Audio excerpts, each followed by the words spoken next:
देखिए inductive effect क्या होता है आपके पास, मान लीजिए आपके पास कोई भी एक क्या है सैचुरेटेड कार्बन चेन है,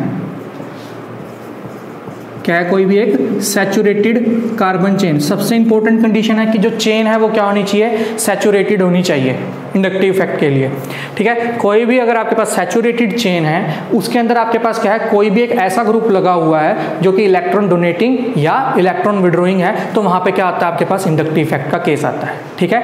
मतलब आप क्या बोल सकते हो, displacement of sigma electrons, displacement of sigma electron. Sigma electron की बात क्यों कर रहा हूं, क्योंकि सारा का सारा सिस्टम क्या है, सैचुरेटेड है, इस करके सिग्मा की बात कर रहा हूं सिर्फ। Displacement of sigma electron when electron withdrawing group और electron donating group is present, that system is called inductive effect, ठीक है। अब देखिए क्या है, अब X क्या है आपके पास, इलेक्ट्रॉन डोनेटिंग भी हो सकता है, इलेक्ट्रॉन विड्रॉइंग भी हो सकता है। तो इसी के बेसिस पे आपके पास जो इंडक्टिव इफेक्ट है वो क्या है, दो तरह का है, माइनस आई इफेक्ट और plus I effect. Minus I effect और प्लस आई इफेक्ट। देखिए क्या है, अगर आपके पास मैं इस X की बात करूं, ये अगर X इलेक्ट्रॉन विड्रॉइंग ग्रुप है, X क्या है, अगर कोई भी इलेक्ट्रॉन विड्रॉइंग ग्रुप है तो आपके पास जो इफेक्ट होगा वो क्या होगा, माइनस आई इफेक्ट, ठीक है। X जो है अगर इलेक्ट्रॉन विड्रॉइंग ग्रुप है तो जो इफेक्ट होगा वो क्या होगा, माइनस आई इफेक्ट होगा। देखिए कैसे, अब X इलेक्ट्रोनेगेटिव है तो इलेक्ट्रॉन को अपनी तरफ खींचेगा, अपनी तरफ खींचेगा तो इसके पास क्या आएगा, डेल्टा नेगेटिव। अब इसके पास से इलेक्ट्रॉन क्या हो रहे हैं, कम हो रहे हैं, अगर इसके पास इलेक्ट्रॉन कम हो रहे हैं तो ये क्या आ जाएगा, डेल्टा पॉजिटिव। अब देखिए इसके पास क्या होगी, इलेक्ट्रॉन की डेफिशिएंसी होगी, अब इसको और इलेक्ट्रॉन चाहिए, जब इलेक्ट्रॉन डेफिशिएंट है अब क्या करेगा, या तो इससे खींचने की कोशिश करेगा या इससे खींचने की कोशिश करेगा, लेकिन ये तो इलेक्ट्रॉन विड्रॉइंग है, ये क्यों इलेक्ट्रॉन देगा। तो नेक्स्ट केस में क्या करेगा, किससे इलेक्ट्रॉन लेने शुरू कर देगा, इस वाले कार्बन से इलेक्ट्रॉन लेने शुरू कर देगा। फिर ये इलेक्ट्रॉन डेफिशिएंट हो गया, फिर ये फर्दर क्या करेगा, अगले वाले से इलेक्ट्रॉन लेने शुरू कर देगा। देखिए जो आपके पास इंडक्टिव इफेक्ट है वो ज़्यादातर जो देखा जाता है अप टू 3 या फिर 4 कार्बन एटम तक देखा जाता है, उसके बाद क्या होता है, वो डिमिनिश्ड हो जाता है, खत्म हो जाता है, ठीक है। मतलब क्या है, हम ये बोल सकते हैं inductive effect decreases with the distance. जैसे जैसे डिस्टेंस बढ़ेगा इंडक्टिव इफेक्ट क्या होता रहेगा, वीक होता रहेगा, कम होता रहेगा, ठीक है। अब अगर मैं इनके ऑर्डर की बात करूं तो नाइट्रो जो होता है, nitro group electron withdrawing group है, nitro group is a electron withdrawing group, और ये सबसे ज़्यादा माइनस आई इफेक्ट शो करता है सॉरी। उसके बाद आता है आपके पास CN ग्रुप, फिर आपके पास आता है COH ग्रुप, उसके बाद आपके पास आ जाता है फ्लोराइड, उसके बाद हैलोजेंस आ जाते हैं, बस क्लोराइड वगैरह ग्रुप, ठीक है। तो मान लीजिए अगर मैं कहीं पे पूछा जाए आपसे कि कौन सबसे ज़्यादा माइनस आई इफेक्ट शो करेगा, तो नाइट्रो ग्रुप जो है सबसे ज़्यादा माइनस आई इफेक्ट शो करता है, followed by nitriles, COH, fluorine, chlorine, ठीक है। उसके बाद देखिए क्या है, अगर हम दूसरे तरीके की बात करें यानी प्लस आई इफेक्ट की, प्लस आई इफेक्ट में क्या होगा, जो X होगा वो क्या होगा, कोई ना कोई, चलो Y लगा लीजिए यहाँ पे कंफ्यूजन हो, Y जो होगा वो क्या होगा, इलेक्ट्रॉन डोनेटिंग ग्रुप होगा। Y क्या होगा यहाँ पे, अब इलेक्ट्रॉन डोनेटिंग ग्रुप है। अब देखो अगर वो इलेक्ट्रॉन डोनेटिंग ग्रुप है तो इस कार्बन के ऊपर क्या आ जाएगा, स्लाइड नेगेटिव चार्ज। अब इस पे से इलेक्ट्रॉन जा रहे हैं तो इस पे क्या आ जाएगा, स्लाइड पॉजिटिव चार्ज। तो वैसे ही ये क्या हो जाएगा, डेल्टा डेल्टा नेगेटिव। वैसे ही क्या है, ये भी डिस्टेंस के साथ क्या होता चला जाता है, डिक्रीज होता चला जाता है। अब देखिए आपके पास जो Y इलेक्ट्रॉन डोनेटिंग ग्रुप है, ठीक है, इसके अगर हम ऑर्डर की बात करें तो अगर आपके पास टर्शरी कोई भी ग्रुप हो, जैसे कि आपके पास ये टर्शरी मिथाइल ग्रुप है, तो ये सबसे ज़्यादा इलेक्ट्रॉन डोनेटिंग बिहेवियर शो करता है। उसके बाद अगर हम बात करें टर्शरी के बाद कौन सा आ जाएगा, सेकेंडरी। सेकेंडरी के बाद आपके पास क्या आ जाएगा, प्राइमरी। बस मिथाइल इतना शो नहीं करता। मिथाइल का भी क्या होता है, इलेक्ट्रॉन डोनेटिंग नेचर होता है, हाइपर कंजुगेशन के थ्रू भी बाद में बताएंगे इसको, ठीक है। यहाँ पे समझ में लगा ये क्या होता है इंडक्टिव इफेक्ट। जब भी आपके पास कोई भी एक सैचुरेटेड कार्बन एटम की चेन है और उसके एंड पे कहीं पे भी कोई इस टाइप का ग्रुप लगा हुआ है जो इलेक्ट्रॉन डोनेट कर सके या इलेक्ट्रॉन विड्रॉ कर सके, वहाँ पे आपके पास क्या होता है, इंडक्टिव इफेक्ट क्या करता है, ऑपरेट होता है। तो अब देखिए अगर माइनस आई इफेक्ट होगा मतलब क्या है, अगर इलेक्ट्रॉन विड्रॉइंग ग्रुप लगा होगा तो और ऑर्डर क्या है उसका ये। प्लस आई इफेक्ट कब शो करेगा, जब इलेक्ट्रॉन डोनेटिंग ग्रुप लगा होगा, और ऑर्डर क्या है आपके पास ये। समझ में लगा ये, बेंजीन एक इलेक्ट्रॉन विड्रॉइंग ग्रुप है, ठीक है, लेकिन बहुत कम माइनस आई इफेक्ट शो करता है, इतना ज़्यादा नहीं है कि हम उसको यहाँ पर रिप्रेजेंट करें। ठीक है, समझ में लगाए। उसके बाद आ जाइए रेजोनेंस पे।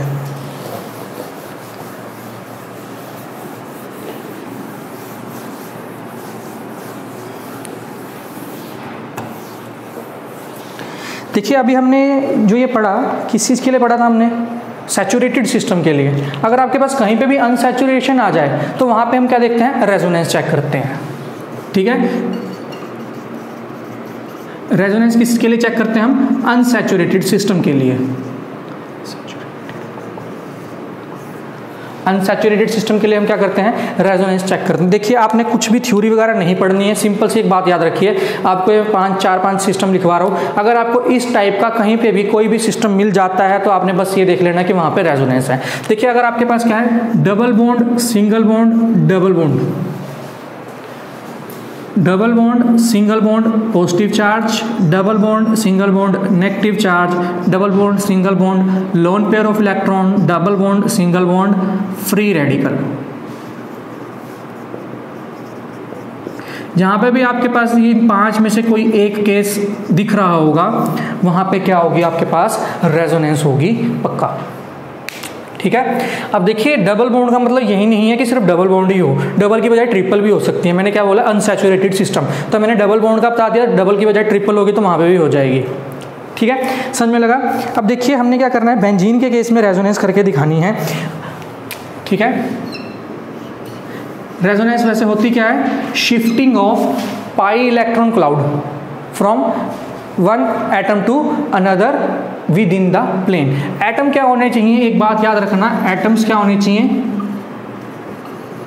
Must be in the same plane for resonance. अगर रेजोनेंस करानी है सभी के सभी एटम्स क्या होने चाहिए, एक ही प्लेन में होने चाहिए। अब देखिए अब मैं बात करता हूं प्लस आर और माइनस आर की। देखिए प्लस आर कौन से ग्रुप शो करेंगे, जो क्या होंगे, इलेक्ट्रॉन डोनेटिंग ग्रुप होंगे। इलेक्ट्रॉन डोनेटिंग ग्रुप जो होंगे वो क्या करेंगे, प्लस आर शो करेंगे, और जो इलेक्ट्रॉन विड्रॉइंग ग्रुप होंगे वो क्या करेंगे, माइनस आर इफेक्ट शो करेंगे। जैसे प्लस आई था माइनस आई था वैसे ही ये है। अब देखिए आप एक चीज और समझिए, यहाँ पे आपके पास ये बेंजीन सिस्टम है, इस बेंजीन के ऊपर क्या लगा हुआ है, कोई ग्रुप लगा हुआ है एक्स। ध्यान से समझना इस चीज़ को, कोई आपके पास ये बेंजीन सिस्टम है, बेंजीन के ऊपर कोई भी एक ग्रुप लगा हुआ है एक्स। अब ये जो एक्स ग्रुप है इलेक्ट्रॉन डोनेटिंग भी हो सकता है, इलेक्ट्रॉन विड्रॉइंग भी हो सकता है, इलेक्ट्रॉन डोनेटिंग भी हो सकता है, इलेक्ट्रॉन विड्रॉइंग भी हो सकता है। आपको कैसे पता चलेगा कि कोई ग्रुप इलेक्ट्रॉन डोनेटिंग है, इलेक्ट्रॉन विड्रॉइंग है, आपको बस एक चीज़ ये देखनी है। देखिए अगर आपके पास जो एक्स है, मतलब कि अगर मैं इस तरीके से इसको ड्रॉ करूँ, जो ये x है फर्दर सिंगल बॉन्ड से जुड़ा हुआ है, ये जो x है फर्दर सिंगल बॉन्ड से जुड़ा हुआ है, तो वो क्या होगा, इलेक्ट्रॉन डोनेटिंग होगा। ये जो x है फर्दर सिंगल बॉन्ड से जुड़ा हुआ है तो ये क्या होगा, इलेक्ट्रॉन डोनेटिंग होगा। और ये जो x अगर कहीं पे भी आगे अनसैचुरेटेड है, कहीं पे भी ये क्या है, अनसैचुरेटेड है, तो वो इलेक्ट्रॉन विड्रॉइंग ग्रुप होगा। कहीं पे भी X सिंगल से जुड़ा हुआ है तो इलेक्ट्रॉन डोनेटिंग होगा, अगर डबल से जुड़ा हुआ यानी अनसैचुरेटेड है तो वो क्या होगा, इलेक्ट्रॉन विड्रॉइंग होगा। समझ में लगी बात। एग्जाम्पल देखिए, अगर मैं इलेक्ट्रॉन डोनेटिंग की बात करूं, बेंजीन से देख लीजिए OH। अब देखिए O है यानी ये X की बात कर रहे हैं, उसके बाद जो नेक्स्ट बॉन्ड है वो क्या है, सिंगल बॉन्ड है।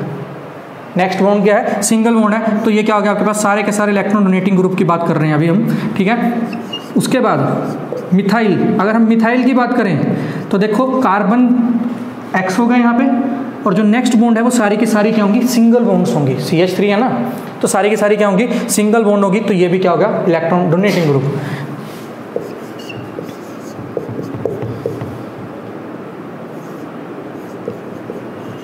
मिथॉक्सी ग्रुप, मिथॉक्सी ग्रुप क्या होगा, इलेक्ट्रॉन डोनेटिंग, क्योंकि देखो X के साथ जो नेक्स्ट बॉन्ड है वो क्या है, सिंगल बॉन्ड है। ठीक है, उसके बाद जितने भी आपके पास अमीन सिस्टम हो गए, ठीक है, जितने भी अमीन सिस्टम हो गए सारे। अब देखिए इस बात का ये बताइए ये क्या होगा,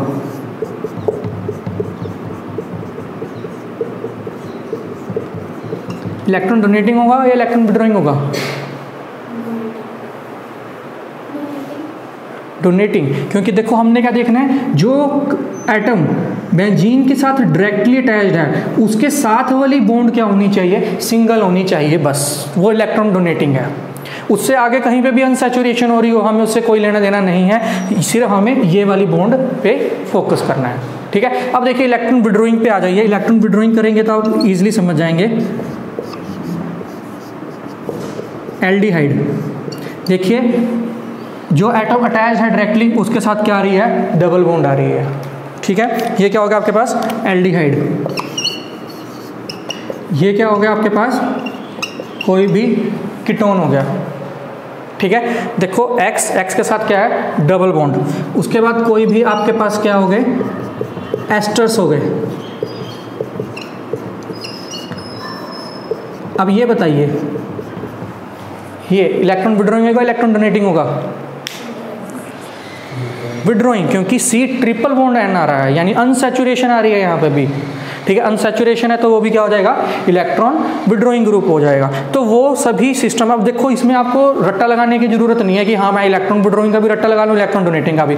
आपको डायरेक्ट फंक्शनल ग्रुप चेक करना है। अगर बेंजीन के साथ जो एटम डायरेक्टली अटैच्ड है वो सिंगल बॉन्ड से अटैच्ड है आगे कहीं पे भी, तो वो इलेक्ट्रॉन डोनेटिंग है, और अगर वहाँ पे कहीं पे भी डबल बॉन्ड आ रही है तो वो इलेक्ट्रॉन विड्रॉइंग है, ठीक है। इलेक्ट्रॉन विड्रॉइंग की एक तो ये कैटेगरी होगी। एक इलेक्ट्रॉन विड्रॉइंग की और कैटेगरी होती है पॉजिटिव चार्ज वाली, ठीक है। क्या होती है, पॉजिटिव चार्ज वाली। देखो पॉजिटिव चार्ज का आप खुद सोचना, NH3 पॉजिटिव है मान लीजिए इसके ऊपर लगा हुआ। अब जब ये पॉजिटिव चार्ज है तो बेंजीन को इलेक्ट्रॉन कैसे दे देगा, ये तो खुद ही इलेक्ट्रॉन डेफिशिएंट है ना। NH3 पॉजिटिव अगर मैंने इसके ऊपर लगा दिया तो NH3 पॉजिटिव क्या है, इलेक्ट्रॉन डेफिशिएंट है। अगर इलेक्ट्रॉन डेफिशिएंट है तो क्या करेगा, इलेक्ट्रॉन लेना चाहेगा ना। अगर इलेक्ट्रॉन लेना चाहेगा तो इलेक्ट्रॉन विड्रॉइंग ग्रुप बन जाएगा।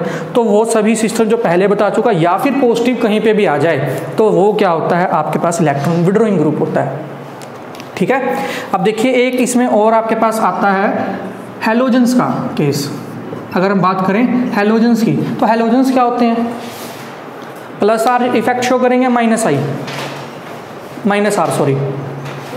प्लस आर शो करेंगे, क्योंकि देखो कहीं पे भी आगे डबल बॉन्ड नहीं है इनके, जो बताया वो वही रहेगा। तो हैलोजेंस जो होते हैं वो क्या करते हैं, आपके पास प्लस आर इफेक्ट शो करते हैं।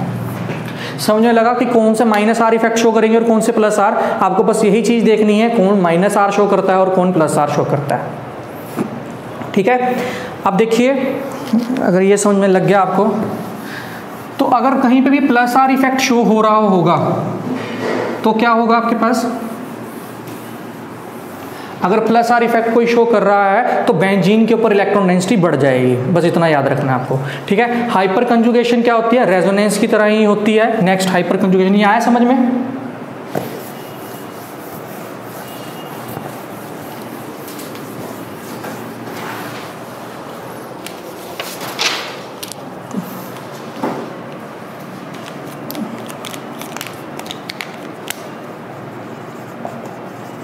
हाइपर कंजुगेशन, देखिए हाइपर कंजुगेशन क्या होती है, रेजोनेंस का ही एक स्पेशल पार्ट है। वहाँ पे हम क्या करते थे, देखिए जो 2 पाई ऑर्बिटल्स होते थे, मान लीजिए इस तरीके का सिस्टम है,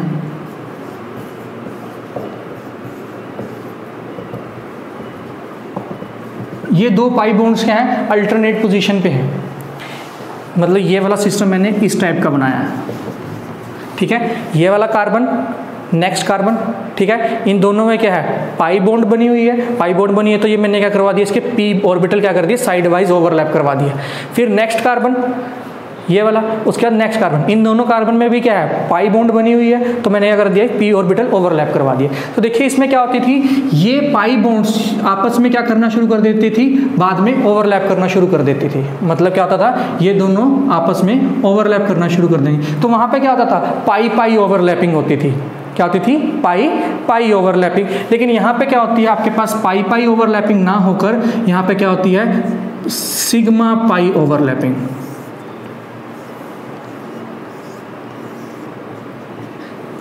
देखिए ये क्या आपके पास एक पाई बॉन्ड है। अब देखिए क्या होगा, अब ये हाइड्रोजन जो है वो क्या है, सिग्मा बॉन्ड से अटैच्ड होगा कार्बन के साथ। तो देखिए क्या है, जो ये पाई ऑर्बिटल के इलेक्ट्रॉन्स होते हैं, जो ये पाई ऑर्बिटल के इलेक्ट्रॉन हैं वो क्या हो जाते हैं, इस हाइड्रोजन के सिग्मा में जाने शुरू हो जाते हैं। इस करके इसका बोलते हैं सिग्मा पाई। ठीक है, यहाँ पे देखो क्या था, दो पाई पाई आपस में इंटरेक्ट कर रहे थे, इस करके उसको क्या बोलते हैं, पाई पाई ओवरलैप। इसमें क्या है, ये वाला तो पाई ऑर्बिटल है, लेकिन ये वाला क्या है, सिग्मा ऑर्बिटल है, तो इसमें क्या होती है, सिग्मा और पाई ओवरलैपिंग हो जाती है। तो यहाँ पे आपके पास क्या रहता है, इस टाइप से हो जाता है। अब देखिए क्या है, जो ये आपके पास, चलिए पहले ये बनाइए, कल ही करेंगे बाकी का। देखिए अब यहाँ पे क्या आपके पास एक पाई सिस्टम है, दिख रहा है पाई सिस्टम। ठीक है, ये एक आपके पास पाई सिस्टम है, और यहाँ पे आपके पास देखिए क्या है, एक सिग्मा सिस्टम है। पाई सिस्टम, सिग्मा सिस्टम, ये दोनों आपस में क्या कर लेंगे, ओवरलैपिंग शो करेंगे। तो देखिए यहाँ पे होता कैसे है, ये वाला जो बॉन्ड है वो क्या है, ब्रेक होके यहाँ पे आ जाता है। ये वाला जो बॉन्ड है वो क्या है, ब्रेक होके यहाँ पे आ जाता है। तो देखिए कैसे आएगा आपके पास,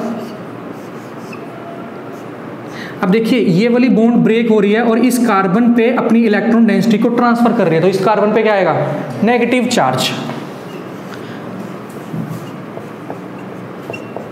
और इस हाइड्रोजन ने अपने इलेक्ट्रॉन दिए हैं, तो इस पे क्या आ जाएगा, पॉजिटिव चार्ज।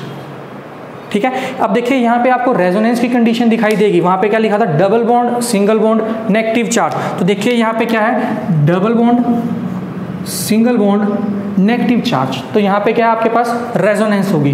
तो फिर से क्या होंगे, यहाँ पे रेजोनेटिंग स्ट्रक्चर बनेंगे। सारे रेजोनेटिंग स्ट्रक्चर बनाने के बाद आपके पास जो लास्ट बन जाएगा, इसको आप खुद बनाना, रेजोनेटिंग स्ट्रक्चर को, आपके पास फिर से बाद में क्या बन जाएगा, टॉलिंग। अब देखिए मैंने वहाँ पे लिखवाया था CH3 क्या करता है, प्लस R इफेक्ट शो करता है, मतलब इलेक्ट्रॉन डोनेटिंग ग्रुप है। देखो इसने क्या करा, CH3 ने क्या करा, अपनी इलेक्ट्रॉन डेंसिटी बेंजीन को दी है, तो इस करके ये कर रहा है, इलेक्ट्रॉन डोनेटिंग ग्रुप की तरह काम कर रहा है। ठीक है, अब देखिए क्या है, more the number of hyperconjugative structure, hyper conjugative structure more the stability, more is the stability. जितने ज़्यादा हाइपर कंजुगेटिव स्ट्रक्चर होंगे उस सिस्टम की क्या होगी, उतनी ही ज़्यादा स्टेबिलिटी होगी। तो अगर मैं इनका कंपैरिजन करूं कुछ सिस्टम का,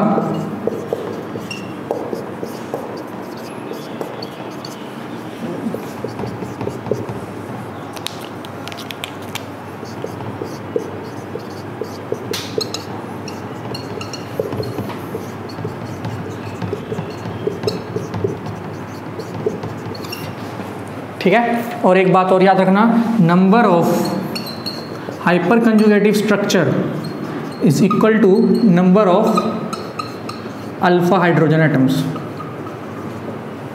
number of alpha hydrogen atoms.